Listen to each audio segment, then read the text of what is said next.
I was barefoot in my own hallway, holding a cup of cold coffee, when my marriage went live. She lifted her phone like a microphone and announced, "Breaking up with him right now. Watch me kick him out of his own apartment." Then tried to change my locks while still streaming. As the story unfolds, take a moment to like, hit the hype button, subscribe, and write in the comments. Would you forgive her or walk away?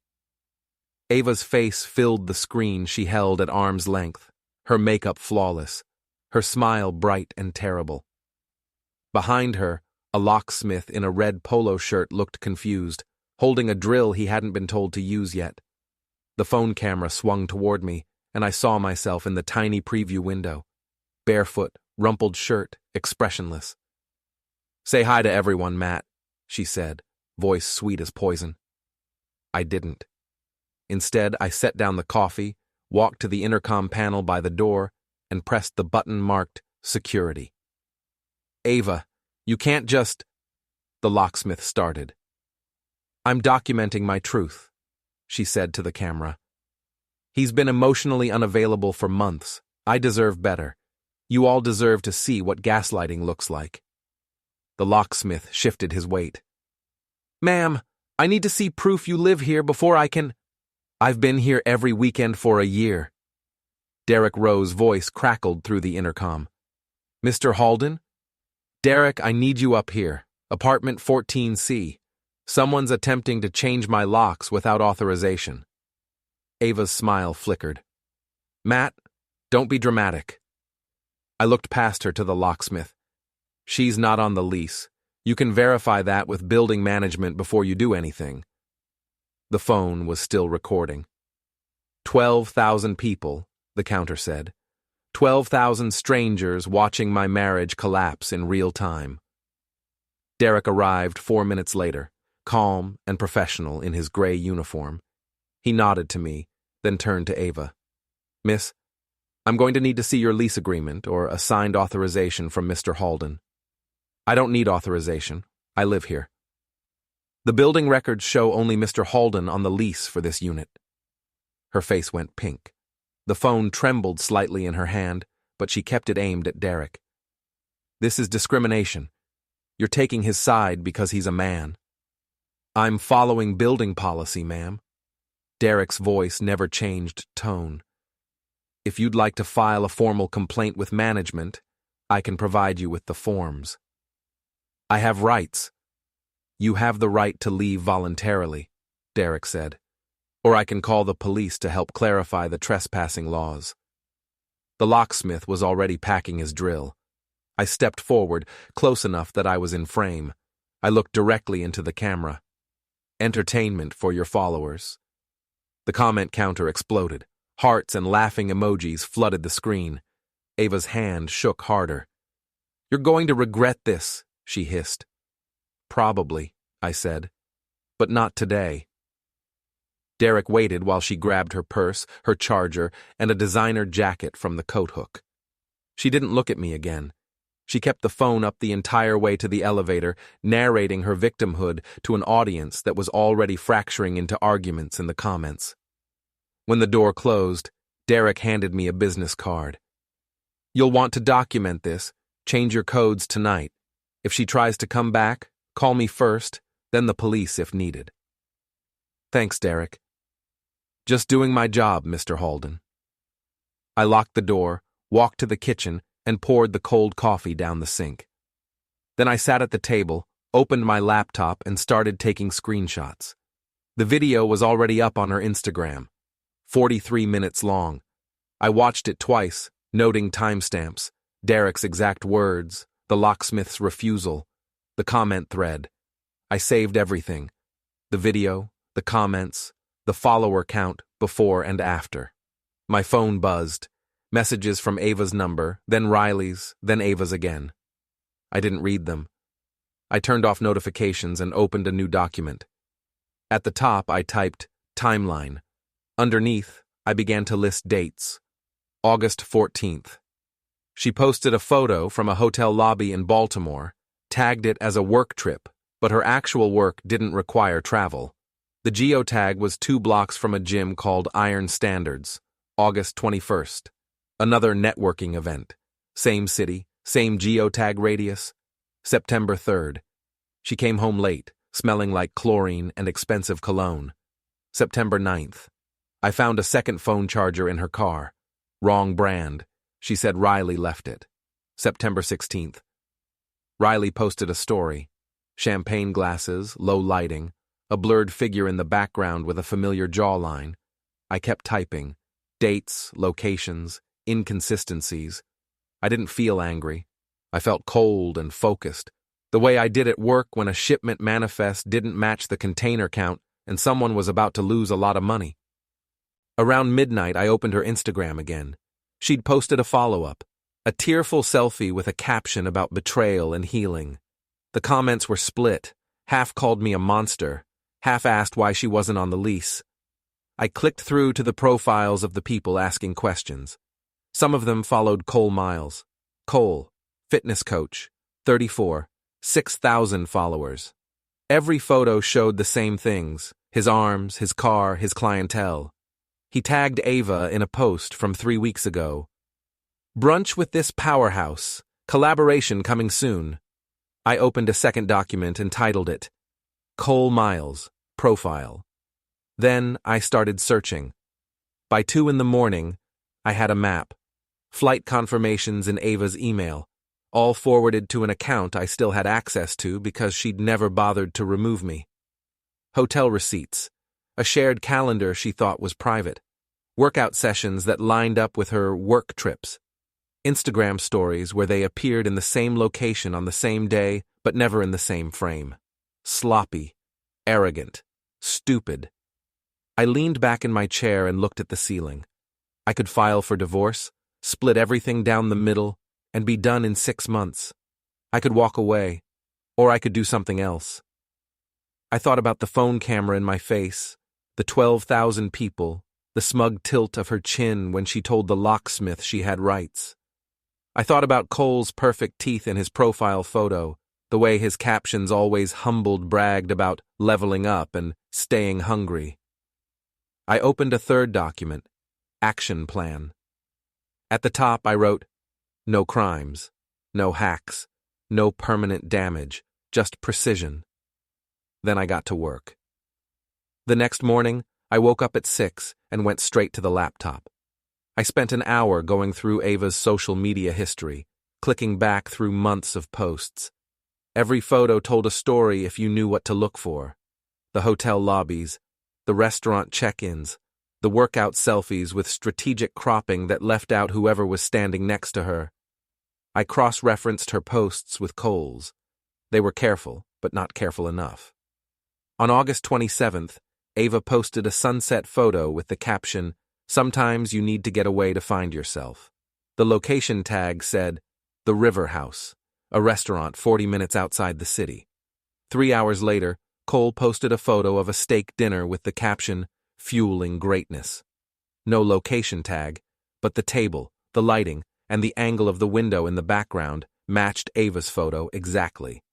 I screenshotted both and added them to my timeline. Then I called my bank. The joint credit card was in my name with Ava, listed as an authorized user. I explained to the representative that I needed to remove her authorization. The process took 10 minutes. Simple, legal, effective. Next, I changed the apartment entry codes. The lease was in my name alone, which meant I had full authority. Building policy not only allowed it, but recommended it after any domestic dispute. Derek had made that clear. I forwarded myself copies of every important email, travel receipts, hotel confirmations, calendar invites, shared document links. Then I removed Ava's access to the shared cloud storage account. Not theft, just cleanup. Everything in there was either mine or joint, and I was simply taking control of joint assets. By 10 a.m, I had a clean perimeter. She could complain, but she couldn't breach. I showered, dressed, and went to work. Port logistics meant paperwork, phone calls, and problem solving. A shipping container from Malaysia had arrived with a customs discrepancy. The manifest listed 40 crates of industrial parts, but the actual count was 38. I spent 2 hours on the phone with the supplier, the shipping company, and customs officials, matching serial numbers and invoice dates until we found the error. 2 crates had been logged incorrectly at the point of origin. I fixed it because that's what I do. Numbers don't lie. Timestamps don't lie. Records don't lie. During my lunch break, I researched Cole's business, Iron Standards LLC, registered 2 years ago. 1 location. His website listed services, rates, and client testimonials. His social media showed a carefully curated image of success. Expensive gym equipment, high-profile clients, motivational quotes over photos of him lifting weights or running sprints. I dug deeper. His business insurance was current now, but public records showed a gap from earlier in the year. For 6 weeks, his liability coverage had lapsed. He'd renewed it, but the gap was there. Not illegal, but not professional. Any serious client would think twice about that. I saved the record. Then I looked at his client reviews. Most were glowing, but I found 3 negative ones buried on different platforms. One from a woman named Jennifer Tran who said Cole had missed 4 scheduled sessions and refused to refund her money. Another from someone who said Cole had canceled last minute twice with no explanation. A third from a man who said Cole had promised personalized meal plans but delivered generic templates copied from the internet. I found Jennifer Tran on social media and sent her a polite message. "Hi, Jennifer. I saw your review of Iron Standards. I'm considering hiring Cole Miles and wanted to get more details about your experience. Would you be willing to share more?" She replied within an hour. "He's all image, no substance. Missed half my sessions, always had an excuse. When I asked for a refund, he ghosted me. I had to dispute it with my credit card company. Save your money." I thanked her and asked if she'd be willing to put that in writing. She said yes. I contacted the other 2 complainants and got similar responses.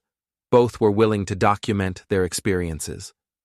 By the end of the day, I had 3 signed statements, all voluntary, all detailed. That evening, I studied Cole's daily routine. His Instagram stories were time-stamped and geo-tagged, which made it easy. He posted his workout schedule, his client sessions, even his meal times. Everything was public. He drove a silver Audi A5 with a vanity plate that read, Elvlup. He parked it in the same garage every weekday morning, 4th level, southwest corner. He arrived at 7:15, worked out at his gym until 8:30, then saw clients until 6. On Tuesdays and Thursdays, he had a standing session with a CEO named Harold Finch. I looked up Finch, real estate mogul, known in business circles for being punctual, demanding, and unforgiving of mistakes. He paid Cole triple the normal rate. I made a note. Thursday morning, high-value client, high-pressure situation. Then I researched Cole's car. The Audi A5 had a recall notice issued 4 months earlier. It affected the electronic key fob system. Something about a sensor malfunction that could cause the fob to stop working without warning. The notice had been mailed to all registered owners, urging them to bring their vehicles in for a free repair. I checked online forums. Several Audi owners had reported the exact problem. The key fob would work fine one day and then stop responding the next, leaving them locked out of their cars. I didn't need to touch Cole's car. I just needed to make sure the right people knew about the recall at the right time. I called the parking garage's management office and identified myself as a concerned resident. I noticed there was a recall notice posted in the building lobby about certain Audi models, I said. I wasn't sure if you were notifying vehicle owners directly. It seems like a safety issue.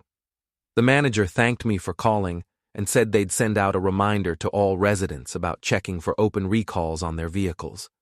The reminder went out Wednesday evening by email. I saved a copy. Thursday morning, I woke up at 6 and drove to the parking garage. I arrived at 6:50 and parked on the 1st level, then walked up the stairs to the 4th level. I was carrying a coffee and a clipboard, dressed in business casual. I looked like any other professional starting an early day.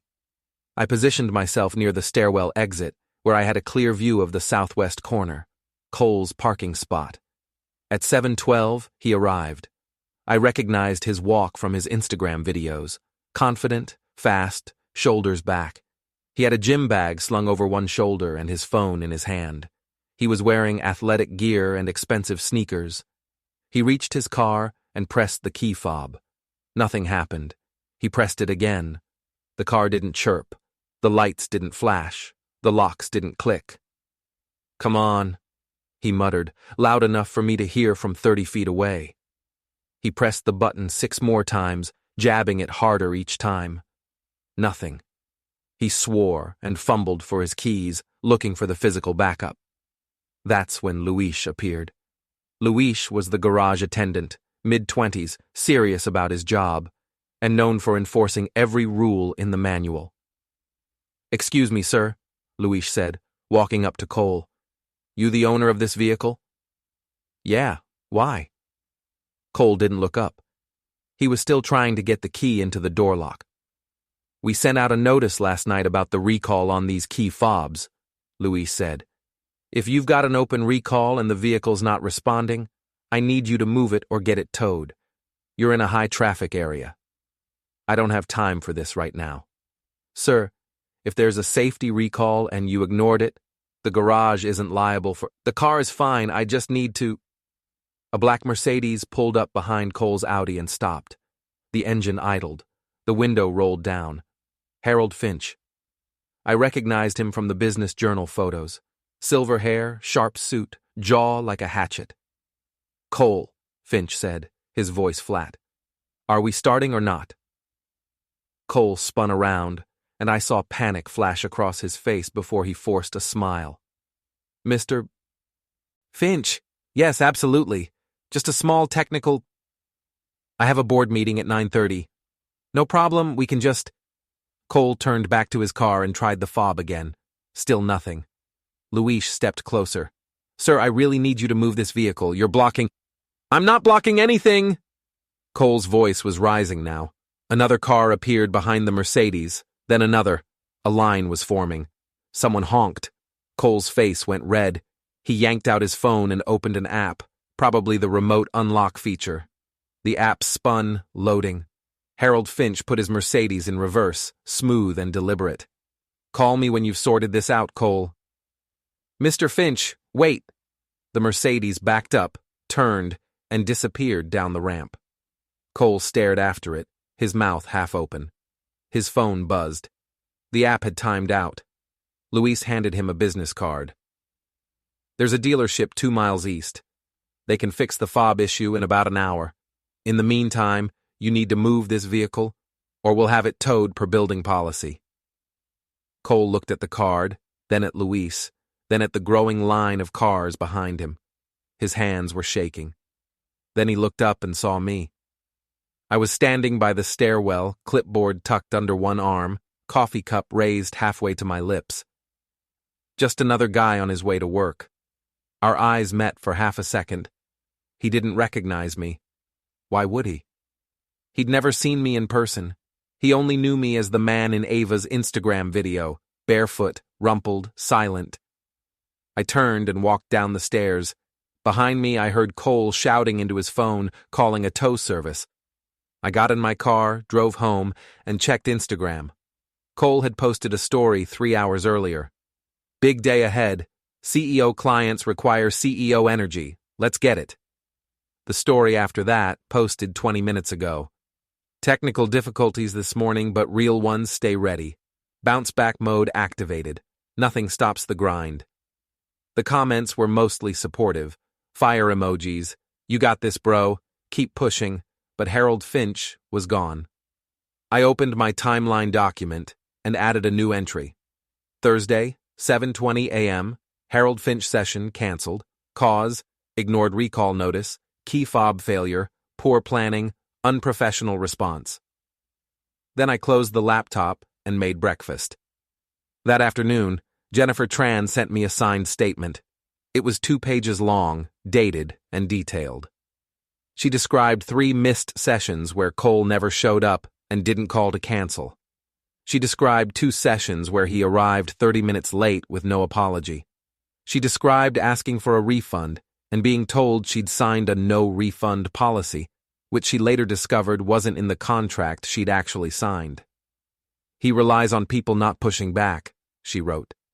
"Most clients just accept the loss and move on.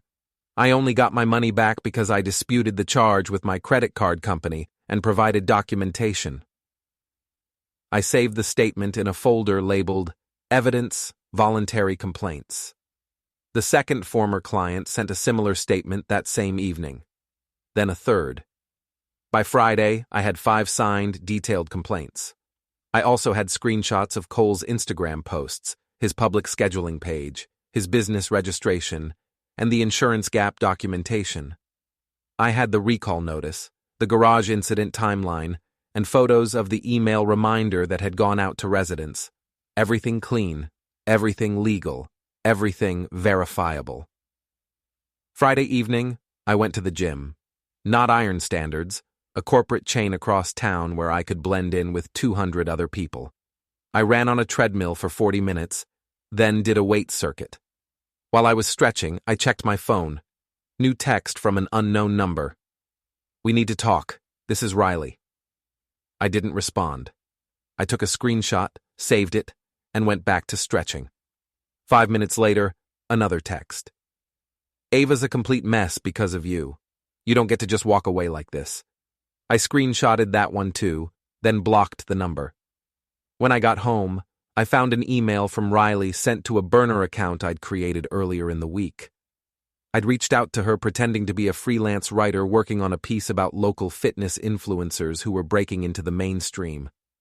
Her reply was enthusiastic. "OMG, yes. Cole is about to blow up. He's signing with Apex Athletic next month, like a full national campaign, billboards, social media, maybe even TV spots. He's worked so hard for this, and it's finally happening. He's going to be huge." I read the email 3 times, then opened a new browser tab and searched for Apex Athletic. Mid-sized supplement and athletic gear company. Revenue around $50 million a year. Clean, family-friendly branding. Their website featured professional athletes, military veterans, and everyday fitness enthusiasts. Their tagline was, "Strength, Integrity. Community." I clicked through to their About page and found a section titled Our Values. It mentioned integrity 6 times in 3 paragraphs. Then I found their Code of Conduct page, which outlined expectations for sponsored athletes and brand ambassadors. There was a whole section on positive public representation that included language about maintaining personal and professional conduct that reflected the company's values. I searched for Apex Athletic sponsorship contracts and found several templates and examples posted on sports marketing websites and legal forums. Standard clauses included morality provisions, language that allowed the company to terminate the agreement if the sponsored individual engaged in conduct that damaged the brand's reputation. Perfect. I created a new folder specifically for Apex and started compiling everything. The client complaints, the insurance gap, the missed sessions, the pattern of unprofessional behavior, the garage incident. I wasn't going to send it yet. Not until the deal was publicly announced and Cole felt untouchable. Not until he'd told everyone he'd made it. But I'd be ready when that moment came. Saturday morning, I was drinking coffee on my balcony when I got a call from Derek, the building security manager. "Mr. Halden just wanted to give you a heads up," he said. "Miss Grayson tried to come up to your floor this morning. Said she left some personal items in the apartment." "What did you tell her?" "Told her she'd need written authorization from you or a police escort if there's a property dispute. She wasn't happy, but she left." "Thanks for letting me know." "No problem. If she tries again, we'll follow the same protocol." I thanked him and hung up. Then I sent an email to my lawyer, a guy I'd worked with on a contract dispute 2 years ago, and asked about filing for divorce. He replied within an hour with a list of documents I'd need and a timeline for the process. 6 months if it was uncontested. Longer if Ava wanted to fight. I started gathering documents. Sunday afternoon, I was at my desk reviewing everything when I decided it was time to see Cole in person again. Not to talk, just to remind him I existed. I knew from his Instagram that he'd be at a coffee shop downtown around 4. He'd posted about it the day before. Sunday strategy sessions, planning the next level. I got there at 3:50 and sat in my car across the street. At 4:05, Cole walked in. I waited 10 minutes, then followed. The shop was half full. Cole was sitting at a table near the window, laptop open, phone face up next to it.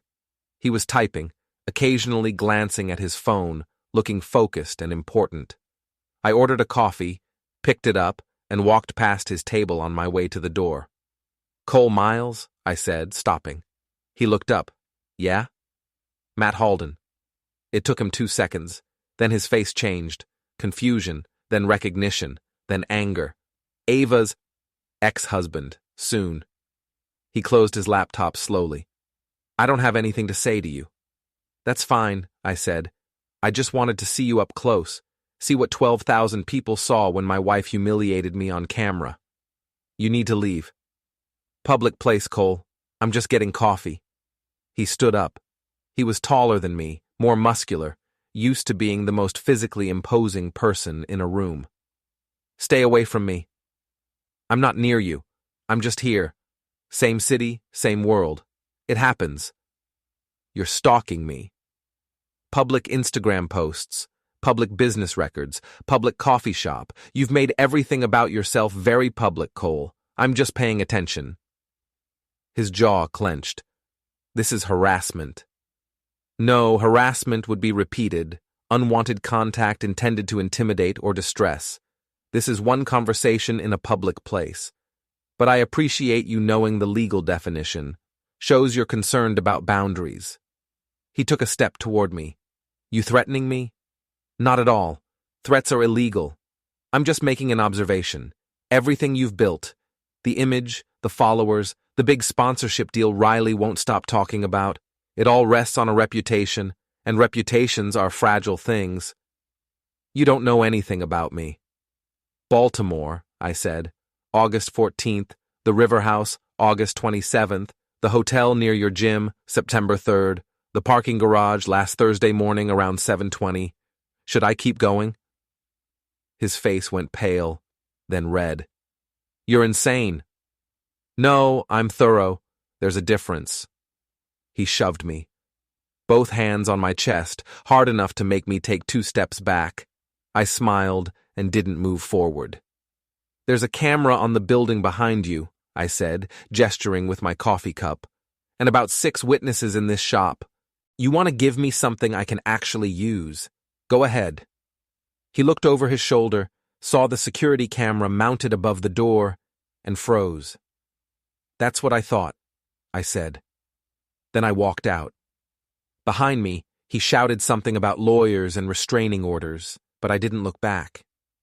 When I got home, I wrote out every word of the conversation, time-stamped it, noted the location and witnesses, and added it to my files.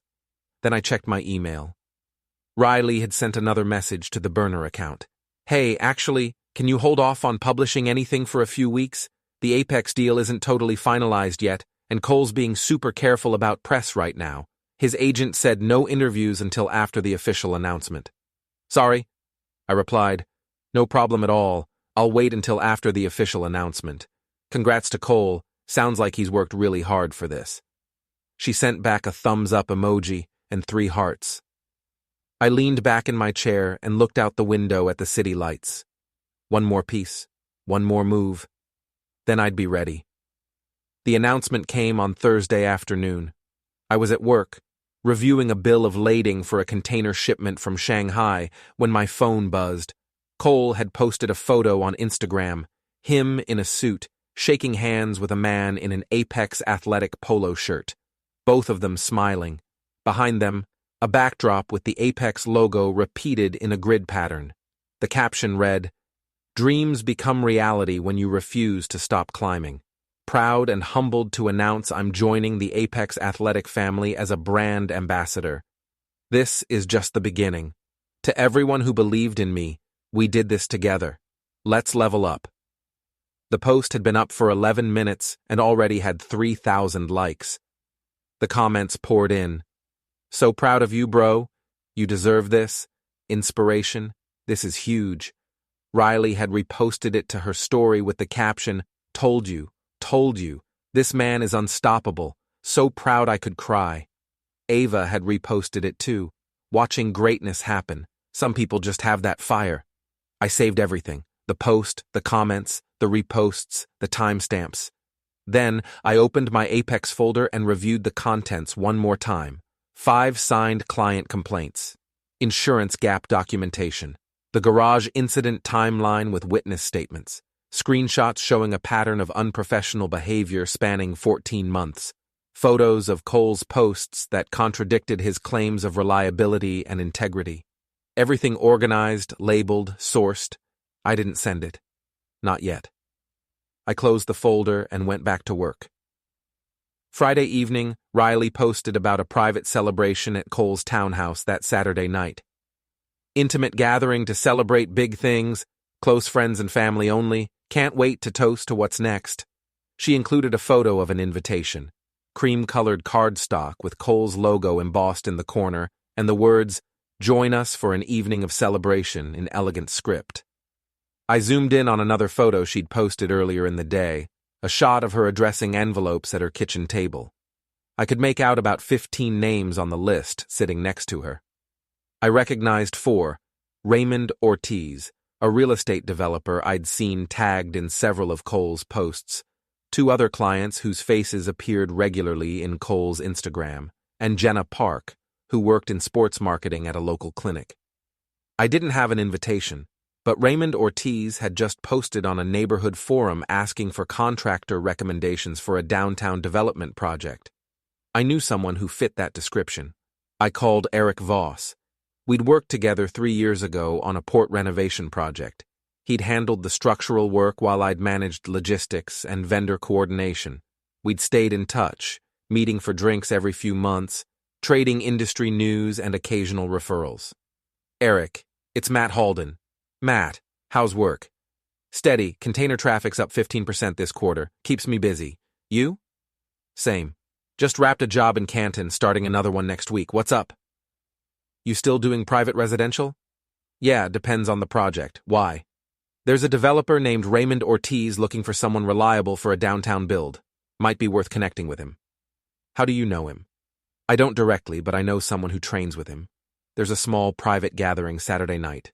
Networking thing. He'll be there. Thought you might want an introduction." Eric paused. "You going?" "Thinking about it." "Where is it?"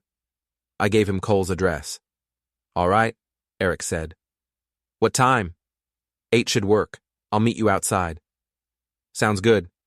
Thanks for thinking of me." "No problem." Saturday came.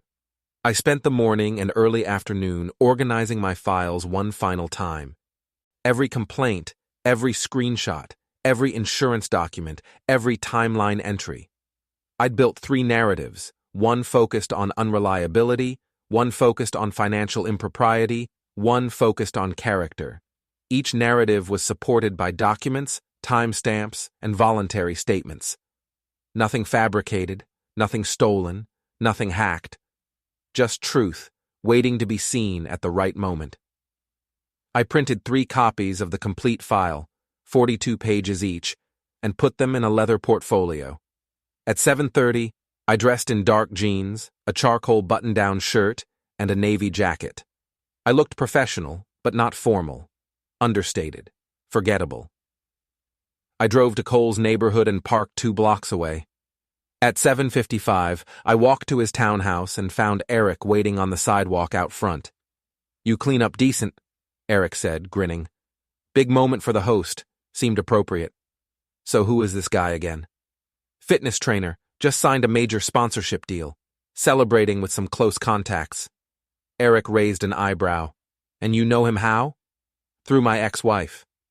"Ah." Eric's grin faded. "Got it. It's fine. I'm just here to make sure Ortiz meets you. After that, I'll probably leave." "Whatever you say." We walked up to the door. Music and voices filtered through the windows. The lights were warm, the energy loud. I knocked. Cole opened the door, beer in hand, dressed in a pricey-looking button-down and grinning. The moment he saw me, the smile disappeared. "What the hell are you doing here?" "Cole Miles, this is Eric Voss," I said, gesturing to Eric. "Eric's a contractor. He's here to meet Raymond Ortiz. I understand Ortiz is inside?" Cole looked at Eric, then back at me. His jaw was tight. "You can't just show up." "It's a party, Cole. Eric's a professional with a legitimate reason to network. Are you really going to turn away a quality contractor and risk Ortiz finding out you blocked a solid business connection?" Someone called Cole's name from inside the house. He stared at me for 3 long seconds, then stepped aside. "Fine. But you don't talk to Ava, you don't cause problems, and you leave when I tell you to leave." "Understood." We walked in. The townhouse was packed.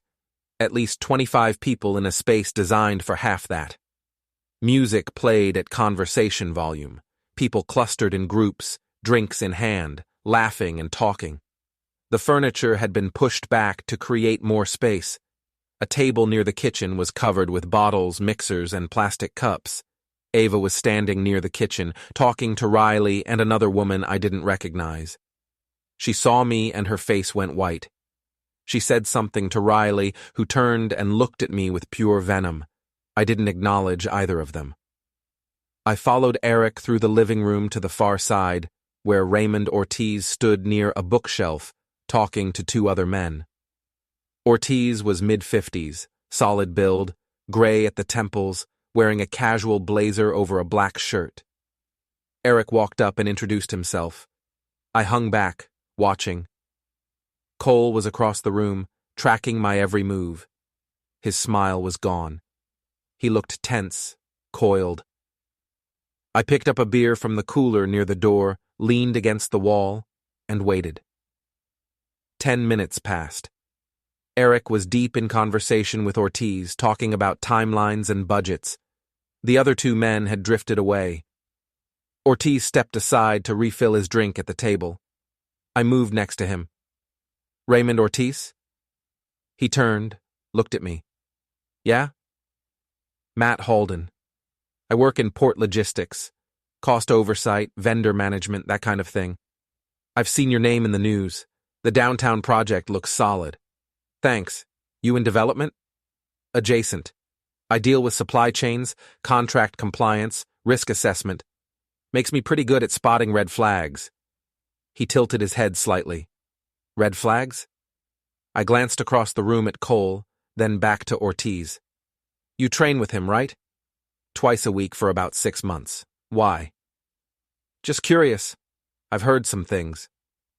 "What kind of things?" I pulled the portfolio from under my arm and handed him the first copy. "This kind." He opened it.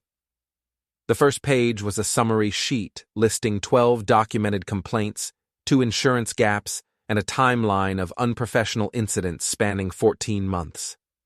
He flipped through slowly, reading. His expression didn't change, but his eyes moved carefully over each page. After a full minute, he looked up. "Where did you get this?" "Public records, former clients who volunteered statements, social media posts, building management reports. Everything in there is verifiable." "Why are you showing me this?" "Because you're a businessman. You understand that reputation matters. And I thought you'd want to know what kind of person you're associating with before you invest more time." Ortiz closed the folder. "This is between you and him." "It is. But you're here celebrating his sponsorship deal with Apex Athletic. They have a morality clause in their contracts. Standard practice for brand ambassadors. If any of this becomes public and damages their reputation, they'll terminate him. Fast. And that could get messy for anyone who's visibly associated with him when it happens." Ortiz looked across the room at Cole, who was watching us now, his expression dark. Then Ortiz looked back at me. "You've got one hell of a networking strategy." "I'm not here to network." "Then why are you here?" "To finish something I started." I took the portfolio back, tucked it under my arm, and walked toward the center of the room. Cole saw me coming. He set down his beer and stepped forward, blocking my path. "You need to leave, now." In a minute. I raised my voice slightly. Not shouting, just enough to cut through the music. Everyone, can I have your attention for a moment? The room started to quiet. People turned. Cole's face went red. Matt, don't... Just 1 minute of your time, I said, louder now. The music was still playing, but conversations had stopped. 25 pairs of eyes on me. I know this is Cole's celebration, and I don't want to take away from that. I just want to make sure everyone here knows who they're celebrating. Get out of my house. Cole's voice was shaking. I held up the portfolio. I brought some reading material. Thought it might be interesting. Matt, please don't do this, Ava said from across the room. Her voice was thin, desperate. I didn't look at her. I kept my eyes on Cole. You've told everyone here that you've worked hard, that you've earned this moment, that you deserve this success. And maybe you have worked hard, but let's talk about the things you didn't earn. You have no right. August 14th, Baltimore. You met my wife at a hotel while I was working a double shift at the port. August 27th, you took her to the River House for dinner. She told me she was at a friend's birthday party. September 3rd, Cole lunged. I saw it coming and stepped to the side. He stumbled forward, his momentum carrying him into the coffee table. Bottles rattled. Someone gasped. Easy, I said. There are witnesses here. He straightened up, breathing hard. You don't know anything. I know you canceled on Jennifer Tran 4 times and kept her money. I know your liability insurance lapsed for 6 weeks. I know you lost Harold Finch as a client because you couldn't be bothered to fix a recall on your car. And I know Apex Athletic has a reputation clause in your contract that says if any of this becomes public knowledge and damages their brand image, they can terminate you immediately. The room had gone completely silent. Someone had shut off the music. Cole's face was white. You're lying. I pulled out the second copy of the file and set it on the coffee table. Everything's in here. Signed statements from former clients, insurance records, timeline documentation, screenshots, nothing illegal, just the truth. Riley pushed through the crowd. Matt, this is insane. You can't just... You helped me, I said, turning to her. You told me about the Apex deal before it was public. You gave me the timeline, the details, everything I needed. Thanks for that. Her mouth fell open. No words came out. I looked back at Cole. You spent a year building an image. I spent 2 months finding the cracks. And now everyone in this room knows exactly what I know. He came at me again, faster this time. He swung his right fist toward my face. I caught his wrist with my left hand and twisted, using his momentum to turn him. He lost his balance, and I pushed him, not hard, but precisely, and he fell backward onto the couch. I didn't follow. I stood over him, completely calm. You want to hit me? I said quietly. Go ahead. Do it in front of Raymond, who you need for credibility, in front of all these people who came here to celebrate the person you pretended to be, in front of Ava, who's watching you fail. Cole tried to stand. I put one hand on his chest and pushed him back down, firm but controlled. Stay. He stared up at me, his face twisted with rage and humiliation. His chest was heaving. I leaned in close, lowering my voice so only he could hear. You humiliated me in front of 12,000 strangers who meant nothing. I'm returning the favor in front of 15 people who actually matter to you. Do you understand the difference? I'm precise, I'm patient, and I don't miss. Then I straightened up, took 1 step back, and slapped him across the face with my open hand. The crack echoed through the silent room. His head snapped to the side. A red mark bloomed on his cheek. He didn't move, didn't speak, just sat there, frozen. The room held its breath. Ava's hands were covering her mouth, her eyes wide. Riley was staring at the floor. Raymond Ortiz picked up the folder from the coffee table, tucked it under his arm, and walked toward the door without a word. I turned and followed him out. Behind me, the room stayed silent. No one moved, no one spoke. I walked down the front steps, past Eric, who was standing on the sidewalk with his mouth open, and kept walking. I didn't look back. I got in my car, drove home, and poured myself a drink. Then I sat on my balcony and looked out at the city lights, feeling nothing but the cold satisfaction of a job completed exactly as planned.